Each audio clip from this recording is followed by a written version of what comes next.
hi chaltlang dor kon ani khu subject tuna khuan subject lei tur in tlar le theu to win ma po khain tlar nem to bio me tai lam pa khain tuna hianin dar ruk le dar nga le chan ve ania woi ni sari to bar ni sari ania khuan subject lei tur lain tlar put mai in lak khop mai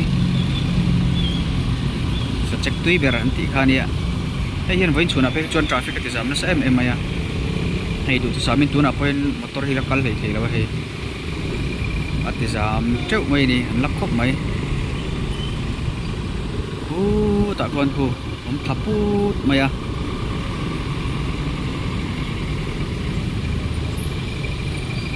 tam tak chuan tui ber an tia tam tak chuan tui ber lawan tia